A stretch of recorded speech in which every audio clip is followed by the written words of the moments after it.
Hello friend, সবাই কেমন আছো? আমি ভালো আছি। তো আজ দেখো একটা সুন্দর জিনিস চলে এসেছি, তাল।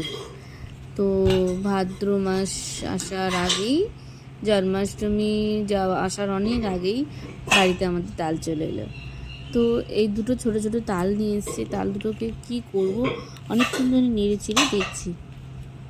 আমাদের বাড়িতে সবাই খুব একটা তেলের জিনিস পছন্দ করে না, তো ভাবলাম যাকে এনেছি তো আজকে দিনটা বানিয়ে ফেলি।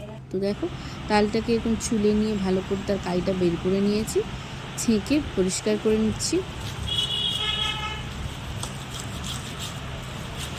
ভালো করে এরকম একটা গ্রেটার দিয়ে ভালো করে গ্রেট করে করে তালগুলোকে পরিষ্কার করে তার কাই বের করে নিচ্ছি।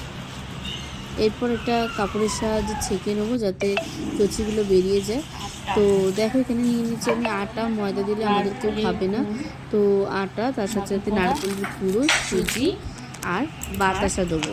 চিনি ইউজ করবো না, কারণ অনেকেই এখানে আমাদের সুগার আছে, তো সুগারে বাতাসা বা গুড় চলে, খুব একটা না হলেও অল্প স্বল্প চলে, তো তাই নেবো।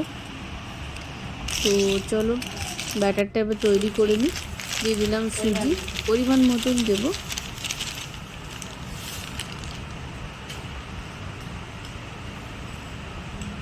দিয়ে দিলাম নারকেলের কুড়, একটু নুন।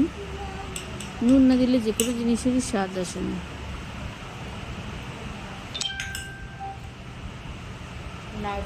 নারকেলের কুড়ো আগে থেকে কুড়িয়ে ভিতরে ভরে রেখেছিলাম, দেখো জমে গেছে।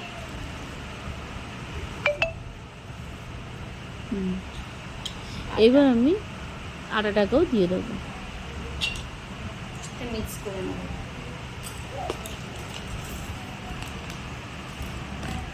বাতাসাটা একটু আগে থেকে ভিজিয়ে রাখলে মাখতে সুবিধা হতো, কিন্তু যেহেতু এখন সময়টা অল্প আর পোড়াও হয়নি, তো একসঙ্গে দিয়ে গোলাতে গোলাতে হয়ে যাবে। তো এবার আস্তে আস্তে আস্তে আস্তে বাড়ির একটু ছোটো নিয়ে ফেলেছি, তো যে কারণে আবার গামলাটাকে ট্রান্সফার করে দিলাম। দিয়ে সুন্দর করে মেখে দেখো দারুণ একটা ব্যাটার তৈরি হয়ে গেছে। এইবার কড়াইতে তেল চাপিয়ে ঝাপাঝাপ ভেজে নিতে হবে। চলো, কড়াইতে তেল নিয়ে গরম গরম ফুলুরি ছেঁকে মজাদার খাওয়া। খাও, খাবে তুমি? কাঁচা খাই না, ভাজতে হবে তো। কড়াইতে তেল চাপিয়ে প্রথমে গরম হয়েছে কিনা তার জন্য একটা আগে থেকে ছেড়ে দেখে নিয়েছিলাম। এবার পরে আস্তে আস্তে সবগুলোকে ছোট্ট ছোট্ট সুন্দর সুন্দর করে কড়াইতে দিয়ে ঝাপাঝাপ করে ভেজে দেখো কিরকম রেডি হয়ে গেছে, লাল লাল ফুলুরি। যে খাবে তো চলে আসো। যদি ভালো লেগে থাকে কমেন্ট করে, লাইক সাবস্ক্রাইব করে পাশে থেকো, কেমন? টাটা।